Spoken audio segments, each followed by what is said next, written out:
దేవునికి స్తోత్రము. క్రీస్తునందు ప్రియ దేవుని బిడ్డలారా, షాలోం సమాధానము కలుగును గాక. ఈరోజు మన అంశము పోయిన వారం కూడా చెప్పుకున్నాము. రోమపత్రిక 7వ అధ్యాయము. రోమపత్రిక 7వ అధ్యాయంలో ఒక మాట, అయ్యో నేనెంత దౌర్భాగ్యుడను. ఆ మాట 24లో ఉంటుంది. అయ్యో నేనెంత దౌర్భాగ్యుడను, ఇట్టి మరణమునకు లోనగు శరీరం నుండి నన్ను ఎవడు విడిపించును. పోయిన వారం మనం చెప్పుకున్న దానిలో అంశం ఏమిటంటే, ఏ అధికారి మన జీవితానికి, మన కుటుంబానికి, మన హృదయానికి అధికారి ఎవరు? ఎవరు ఏ అధికారంలో మనం ఉంటున్నాము అని మనం అనుకుంటే, చాలా మంది మనం చెప్పుకున్నాం కదా, చాలా మంది అనేక రకాలైన వాటిలో కట్టబడి శరీర బలహీనతలు, మానసిక బలహీనతలు, ఆర్థిక బలహీనతలు, ఆత్మీయ బలహీనతలు, సామాజిక రకరకాలైన బలహీనతలు, అప్పు బలహీనతలు, అనేకమైన వాటితో కట్టబడి ఉండి అడుగుతూ ఉన్నారు. త్రాగుబోతులైతే తాగుడు వ్యసనము నుండి, పాపం చేసేవారైతే పాపపు లోకము నుండి, పాప స్వభావం నుండి, అప్పుల్లో ఉంటే అప్పులాంటి ఊపిలాంటి అప్పుల్లో నుండి, బలహీనతల్లో ఉంటే బలహీనపు కట్ల నుండి మమ్మల్ని ఎవరు విడుదల కలుగు చేస్తారు? విడుదల కలుగు చేటుకు ఎవరికి అధికారం ఉంది అని మనం అనుకుంటే, ఎవరు విడుదల కలుగు చేస్తారు? ఎవరికి విడుదల ఉంది? దేవుడైతే ఏం చేశాడు? ఐగుప్తీయులను బానిసత్వం నుండి విడుదల కలుగు చేశాడని చెప్పుకుందాం. అంటే ఒక్కళ్ళు ఇద్దరినైతే ఒక అధికారు, ఒక హోదా ఉన్నటువంటి ఒక మంత్రి పదవో లేకపోతే ఒక ప్రధానమంత్రి కొంతమందిని చేయగలరు. కానీ 20 లక్షల పైన ఉన్నటువంటి ఇశ్రాయేలు జనాంగాన్ని ఒక్క డెక్క, అంటే ఒక్క జీవి కూడా ఏది విడవకుండా, సమస్తము గుండు సూది కూడా లేకుండా మొత్తము వాళ్ళు తోడుకొని మొత్తం వచ్చారు. అంటే ఎంత గొప్ప మహాకృప ఉండాలా, ఎంత అధికారం కావాలా, అంత అధికారం కింద మోషే నాయకత్వంలో దేవుడు నడిపించాడు. అయితే ఈ లోకంలో ఉన్న అధికారి అయిన పిలాతు ఏమంటాడు? యేసుక్రీస్తు ప్రభువారితో, నిన్ను విడిపించుటకు నాకు అధికారం కలదు, నిన్ను సిలువ వేయుటకు నాకు అధికారం కలదని అన్నాడు. కానీ ప్రభువారు అంటారు, నీకు పైనుండి అధికారం ఇవ్వబడితేనే నన్ను విడుదల కలుగు చేస్తాను, నీకు అధికారం ఇవ్వకపోతే లేదు. నేను అధికారిని అన్నాడు. రోమా ప్రభుత్వం తరపున యూదులకు గవర్నర్ గా ఉన్నాడు. అంత అధికారం గల పిలాతు యేసుక్రీస్తు ప్రభువాన్ని విడుదల చేయలేకపోయాడు. ఆయన అధికారము, ఈ లోకంలో ఉన్న అధికారము పని చేయలేదు. దర్యావేషు మంచి రాజే కదా, ఆ దర్యావేషు దానియేలు సింహాల బోన్లో వేశాడు. వేసిన తర్వాత తెలిసింది దానియేలని. దానియేలును విడుదల చేయ ఎంత ప్రయత్నం చేసిన ఆయన అధికారం ఉపయోగపడిందా? అధికారం ఉపయోగపడలా. ఈ లోకంలో నేను అధికారిని, నాకు అధికారం ఉన్నదే మనం అనుకుంటాం. కానీ కొన్ని సందర్భాల్లో దేవుడు ఆజ్ఞాపించకపోతే నీ అధికారం పనిచేయదు, నీకున్న హోదా పనిచేయదు. దేవుడు అధికారం ఇవ్వాల. ఆ శతాధిపతి ఒక అతను అంటారు కదా, అయ్యా నేను సహా అధికారములకు లోబడినాడు, ఒకటి పొమ్మంటే పోను, ఒకటి రమ్మంటే వచ్చును. ఎంత అధికారం ఉంది? అధికారాన్ని ప్రభువు నాకు చెప్తున్నాడు. కానీ తన దాసునికున్న రోగాన్ని స్వస్థపరిచే అధికారం అతనికి లేదు. స్వస్థపరిచే అధికారం ప్రభు అయిన యేసు వారికి ఉందని ఎరిగి మనుషులు పంపించి, అయ్యా మాట మాత్రం సెలవిమ్ము అంటే అతని విశ్వాసాన్ని చూసి, నీ విశ్వాసం ప్రకారం అవును కాకని ప్రభు వారు చెప్పగా, ఎప్పుడైతే ప్రభు వారు చెప్పారో అక్కడే 1 గంట సమయాన్ని తన దాసులు స్వస్థపరచబడ్డాడు తెలుసుకొని ప్రభు నందు విశ్వాసం ఉంచాడు. ప్రియ సంగమా, మనం ఏ అధికారం కింద ఉన్నాము? ఈ లోకపు అధికారులు వారి అధికారము పనిచేయటం లేదు. మరి మనం ఏ అధికారం కింద ఉన్నామంటే, సాతాను అనే బానిసత్వపు అధికారం కింద ఉన్నాము. ఈ లోక అధికారి కింద మనం ఉన్నాము. కానీ అదే యేసు ప్రభు వారు సమాజ మందిరానికి వెళ్తే 18 ఏళ్ల నుండి కట్టబడి ఉన్న ఒక స్త్రీ, ఆమె నాలుగు వంగిపోయిన రీతిగా అయిపోయింది. 18 ఏళ్ళు, 1 రోజు 2 రోజులు కాదు, అయినా దేవుని సన్నిధానానికి వస్తుంది. సమాజ మందిరపు అధికారి ఆమెను దయ్యము పట్టి బంధించి ఉంచింది అని గుర్తించలేకపోయాడు. కానీ ఆ రోజు ప్రభు వారు ఆ సమాజ మందిరానికి వెళ్ళినప్పుడు ఆమె నడుము వంగిపోయి దయ్యము పట్టి బంధించబడింది అని చెప్పి ఆమెను పిలిచి, ఆమె ప్రభువు చూడలేదు కదా, ప్రభు వారు ఆమెను చూచారు. మందిరానికి రెగ్యులర్ గా వస్తుంది. ప్రభు వారు ఆమెను చూచి ఆమెను పిలిచి ఆమెను బాగుపరచగా అక్కడ అంతా గొనిగి సరిగారు. అంటే ఆమె సాతానులో బంధించబడింది, సాతాను కట్లు విప్పారు. ఆమె రోగముతో బంధించబడింది, రోగపు కట్లు విప్పాడు. ఈ రోజు 2వ భాగంగా మనము ఏ అధికారం కింద ఉన్నాము? మనము అయ్యో నేనెంత దౌర్భాగ్యును అని పౌలు అంటారు, విడిపించాలంటారు. అంటే మనతో వచ్చిన జన్మ పాప స్వభావం మన శరీరంలో నివాసం చేస్తా ఉంది. శరీరము బాప్తిసం ద్వారా కడగబడి శుద్ధీకరించబడింది. కానీ శరీరము లోపల నుండి అంతరంగంలోకి వెళ్ళిపోయే చెడంతా మానవ ఉంది. దీని నుండి విడుదల కలుగు చేయాలంటే ఈ లోకంలో మరణం తప్పటి శరీరం విడుదల చేసేది ఏది లేదు, మృతుల పునరుద్ధానమే కావాలని అనుకుంటూ ఉంటాం. కానీ ప్రియ సంగమా, ఇక్కడ ప్రభు వారు అంటారు, వేటి నుండి విడిపించే అధికారము ప్రభు వారు మనకిచ్చారు. వేటి నుండి ఏ అధికారం ప్రభు వారు పొందుకొని ఉన్నారు? ప్రభు వారికి ఉందంటే, ప్రభు వారు ముఖ్యంగా మనం చెప్పుకోవాల్సిన ఆయన సర్వాధికారి. ఆయన ఎవరయ్యా అంటే సర్వాధికారి. ఒక భూమికి, ఆకాశానికి, సముద్రానికి, వాటి తరంగాలకి, ఆయన సృష్టి యావత్తు మీద, పరలోకానికి, భూలోకానికి, సమస్తమైన వాటి మీద, మరణం మీద కూడా అధికారం కలిగి ఉన్నారు ప్రభు వారు. ఆయన సర్వాధికారి. కానీ మానవులమైన మనము ఈ లోకంలో జీవిస్తూ ఉన్నప్పుడు మనకు అనేక రకాలైన సాతాను అధికారాలు మన మీద ఏలుబడి చేస్తాయి. వాటిలో మన మీద ఏలుబడి చేసే సాతాను అధికారాల్లో కీర్తన గ్రంథం 91 కీర్తన 3వ వచనంలో ఒక మాట ఉంటుంది, వేట కాని ఉరిలో నుండి ఆయన నిన్ను రక్షించును, నాశనకరమైన తెగులు రాకుండా ఆయన నిన్ను విడిపించును. వేటగాని ఉరిలో నుండి ఆయన నిన్ను విడిపించును, నాశనకరమైన తెగులు రాకుండా నిన్ను రక్షించును. ఉరులు మానవునికి భూమి మీద ఉన్న బంధకాలు, కట్లు ఏమిటయ్యా అంటే ఉరులు. ఆ ఉరులు ఏమేమి ఉంటున్నాయా? రకరకాల ఉరి ఉంటుంది. అదేంటయ్యా? సహజంగా మనం సాతాను చేత బంధించబడి ఉన్నాం కదా. ప్రభువారు తన రక్తం ఇచ్చి మనల్ని విడిపించాడు కదా. విడిపించిన తర్వాత మనం స్వతంత్రమే కదా. అంటే మనం చెప్పుకున్న బ్రిటిష్ వాడు మనకి స్వతంత్రం ఇచ్చిపోయిన తర్వాత మనం స్వతంత్రంగా ఉన్నాం, మనమే పాలన చేసుకుంటున్నాం, పరాయి పాలనలో మనం లేవనుకున్నాం. అంటే మనకు స్వాతంత్ర్యం ఉన్నది అని, భారతదేశ పరంగా ఉన్నది అని మనం అనుకుంటున్నాం కదా. ఆ భారతదేశ పరంగా ఉన్న స్వాతంత్ర్యాన్ని మనం అనుభవిస్తూ ఉంటేనే మనకు స్వాతంత్ర్యం ఉన్నట్టుగానే ఏదో ఒక దాంతో బంధించబడితే బంధకాల్లో ఉన్నట్టే. అలాగే రక్షణ పొందుకున్నాము, బాప్తిసం తీసుకున్నాము, మనము సాతాను కట్ల నుండి దేవుడు మనల్ని విడుదల కలుగు చేసి, లోకములను విడుదల కలుగు చేసి మనం రక్షించబడ్డామా అని అనుకుంటున్నామే కానీ అనుకుంటూ ఉన్నామా? నిజంగా విడుదల పొందుకున్నామా? విడుదల పొందుకోకపోతే సాతాను మనకి ఉరి వేస్తా ఉంది, ఉరులు వేస్తుంది. ఏమేమి ఉరులు వేస్తుందయ్యా? సహజంగా పక్షులు, వేటగాడు ఏం చేస్తాడు? పక్షులకు వల వేస్తాడు. వల వేసి ఆ వల కింద ఏం చేస్తాడు? ఆకర్షణీయమైన గింజలు జల్లుతాడు. ఆ గింజల కోసమే వస్తాయి కానీ పక్షులు వలను చూస్తాయా? చూడ. వచ్చి వలలో చిక్కుకుంటాయి. పక్షులకు వేసే వల ఒక రకమైనది. చేపలకు కూడా వల వేస్తారు. చేపలకు కూడా వల వేస్తారు. వల వేసి వలకు గాలం పెట్టి, గాలానికి కట్ చేసిన పచ్చి చేప ముక్కలను గుచ్చుతారు. అంటే ఆ స్మెల్కి ఎక్కడెక్కడ తినడానికి వచ్చి పడతాయి. చేపలకు వేసే గాలము వల వేరు, పక్షులకు వేసే వల వేరు. ఏనుగులు కూడా, ఏనుగులు ఏం చేస్తారు? ఒక పెద్ద గుంట తవ్వి దాని మీద లేత కొమ్మలు ఉన్నటువంటి చెట్ల కొమ్మలు నరికి వేసి, ఆ లేత ఆకులు ఉన్నటువంటి నరికి వేసి దాని మీద చెరుకు వేస్తారు. క్యాన్ జ్యూస్ పెడతారు. చెరుకు, అది చెరకు అంటే వంట చెరుకు కాదు, చెరుకు అంటే చెరుకు రసం తీసే చెరుకు ఉంటుంది కదా, చాలా ఇష్టం ఏనుగుకి. అవి పెడతారు, ఆ చెరుకును పెడతారు. అవి తినడానికి వచ్చి అది కాలు పెట్టగానే బరువైంది కదా, గుడ్డలో పడిపోతుంది.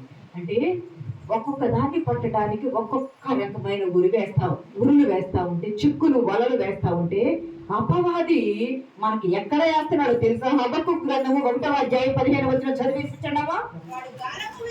వాడు గాలము వేసి,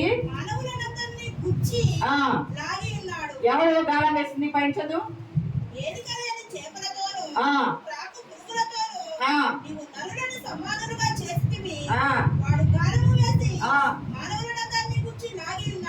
ఎవరయ్యంటే ఆ కింది భాగం, పై భాగం, వెనక కొంచెం వెనక తిరిగి చదివితే ప్రియ సంగమా, వాడు గాలం వేసి, వాడు ఎక్కడ గాలం వేస్తున్నాడు? హృదయానికి, గుండెకు గాలం వేస్తున్నాడు. సాతాను ఎక్కడ నివాసం చేస్తున్నాడు అంటే నీ హృదయంలో ఉన్న తంత్రాలతో నివాసం చేస్తున్నాడు. కాబట్టి నీకు గుండెకు గాలం వేస్తున్నాడు. ప్రియ సంగమా, దేవుడు బిడ్డలారా, మనుషులకు వేటగాడు పక్షులకు వల వేస్తున్నాడు గింజలు వేసి. వేటగాడు చేపలు పట్టడానికి చేపల వల వేసి చేపలు ఎరగా వేస్తున్నారు. ఎలుకలు పట్టాలంటే ఎలుకల బోరులో ఉప్పు చేప పెట్టి వల వేస్తారు. ఏనుగు పట్టాలంటే గుంట తవ్వి ఆకులు పెట్టి చెరుకు పెట్టి వల వేస్తారు. మానవుని పట్టాలంటే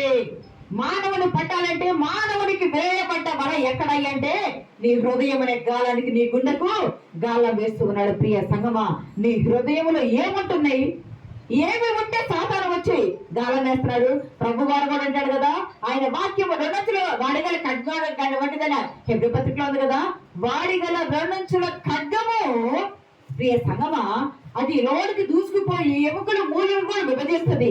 కానీ వాక్యము లోనికి పోవాలంటే మనం చదవాలా, వాక్యము లోనికి పోవాలంటే మనం ప్రార్థన చేయాలా, వాక్యము లోనికి పోవాలంటే మన దేవుడి సన్నిధిలో ఉండాలా.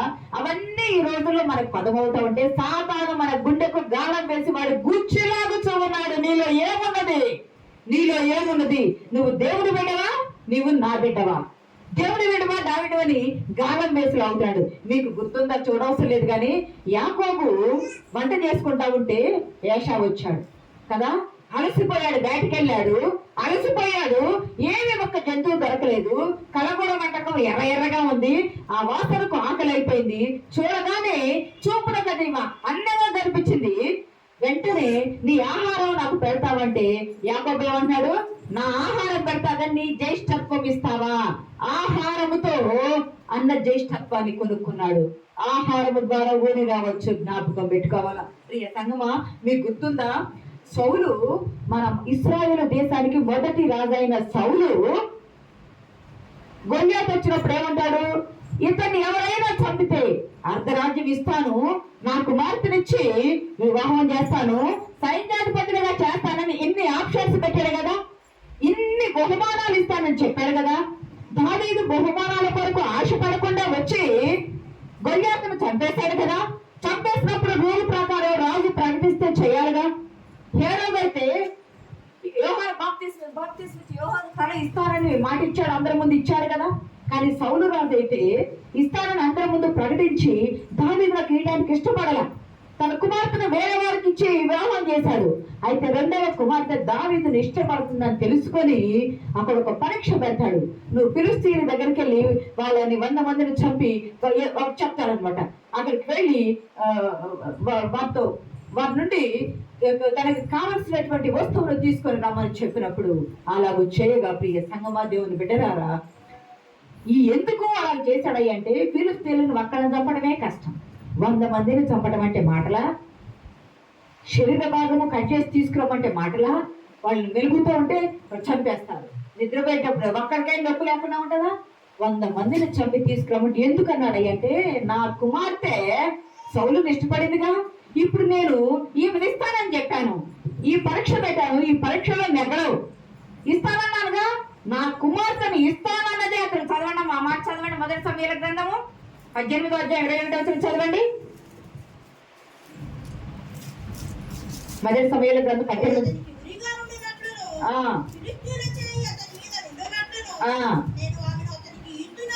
ఫిలిష్తీయుల చెయ్యి అతని మీద ఉండునట్లు నేను ఫిలిష్తీయులను చంపి వాళ్ళ దగ్గర నుండి తీసుకొని రమ్మని చెప్పిన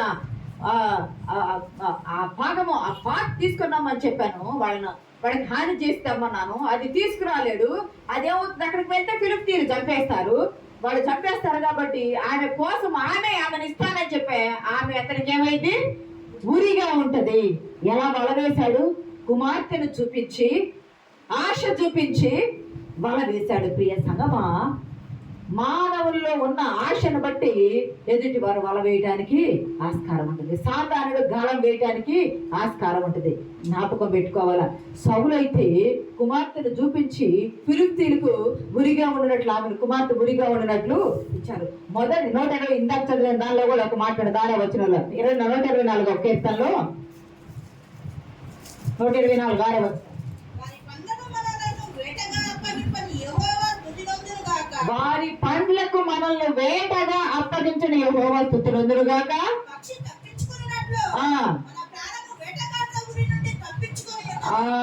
పక్షి తప్పించుకుంటుంది కదా, వేటగాడ వల వేస్తే వల నుండి తప్పించుకున్నట్టు మన ప్రాణము ఉరిలో పడకుండా తప్పించుకునేది. ఎవరయ్యా ఉరి నుండి తప్పించేది? ఎవరయ్యా సాతాను వేసిన గాలం నుండి తప్పించేది? ఎవరయ్యా సౌలు రాజు కుమార్తెను ఉరిగా వేసినప్పుడు తప్పించేది? ఎవరయ్యా? ఇక్కడ గమనించినట్టు ప్రియ సంగమా, ఎవరయ్యా తప్పించేదంటే నీలో ఉన్న ఆశ అనేది పోవాలా, నీలో ఉన్న దురాశ అనేది పోవాలా. ఆ వల నుండి, ఆ ఉరి నుండి తప్పించేది ప్రభు అయిన యేసుక్రీస్తు వారి. ప్రియ సంగమా, దేవుని బిడ్డలారా, మొదటి వలల నుండి లేదా ఉరుల నుండి నీవు తప్పించబడాలా. ఆ ఉరులు ఏమిటి అనేది నువ్వు జాగ్రత్తగా చూసుకోవాలా. ప్రియ సంగమా దేవుని బిడ్డలారా, ఇక్కడ కానీ గమనించినట్లయితే మొదటిది వేటగాని ఉరి, రెండవది శరీరాశ అనే ఉరి లేదా శరీర ఇచ్ఛ అనే ఉరి. సామెతల గ్రంథము 6వ అధ్యాయము 25వ వచనం. సామెతల గ్రంథము 6వ అధ్యాయము 20.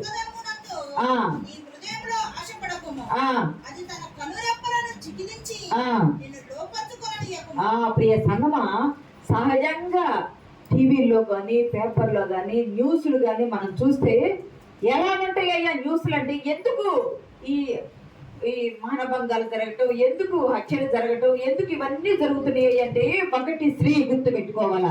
ఒకటి స్త్రీ ఉరులు వంటి కళ్ళు చికిలించి నీ హృదయానికి గాలం వేసేది పాపపు తలంపులు కలిగిన స్త్రీ. ఆ స్త్రీ శరీరాశల నుండి నువ్వు విడిపించబడాలా.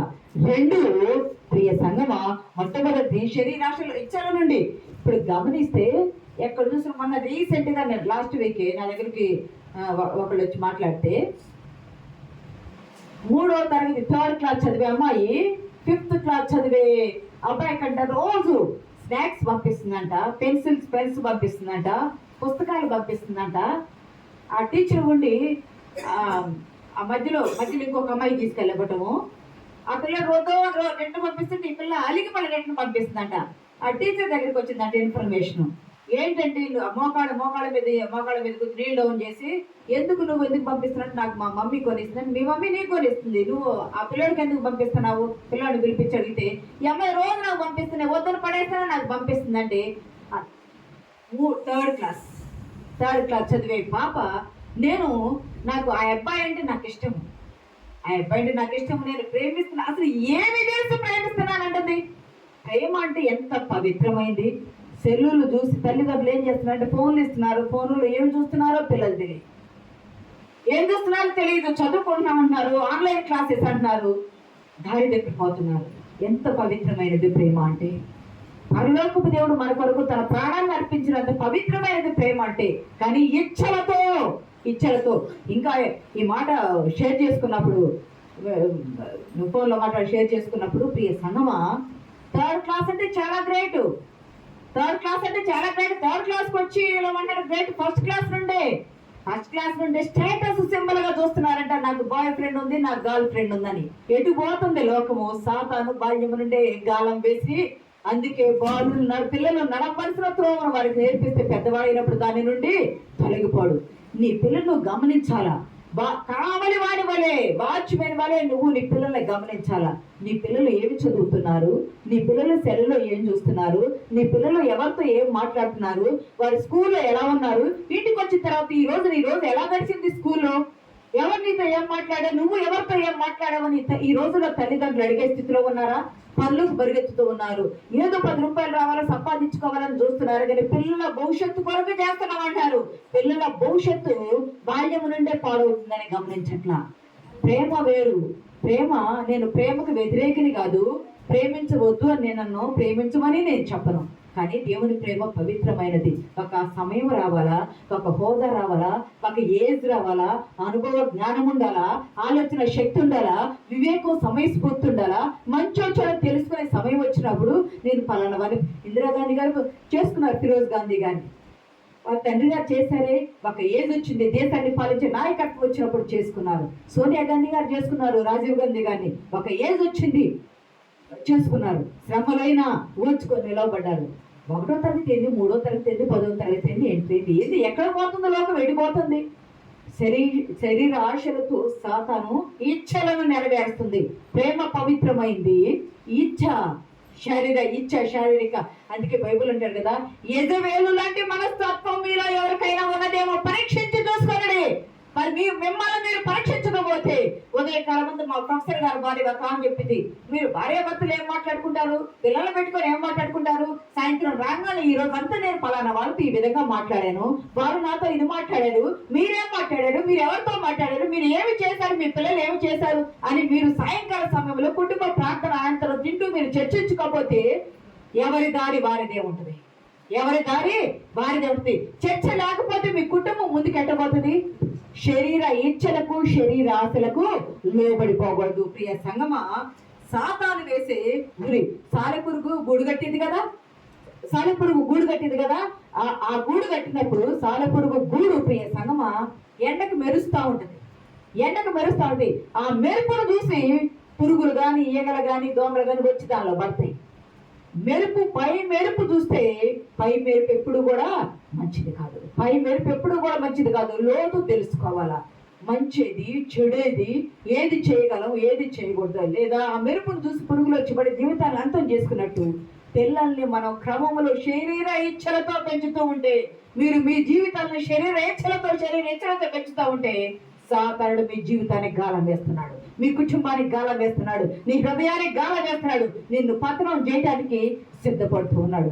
ఈ లోకంలో నీవు జీవించేది పరలోకం చేరే వరకు పరిశుద్ధమైన జీవితం జీవించడానికి నువ్వు జీవించాల. ప్రియ సంగమా, వేటగాని ఉరి అనేది ఒకటి, శరీరాశ అనేది ఒకటి.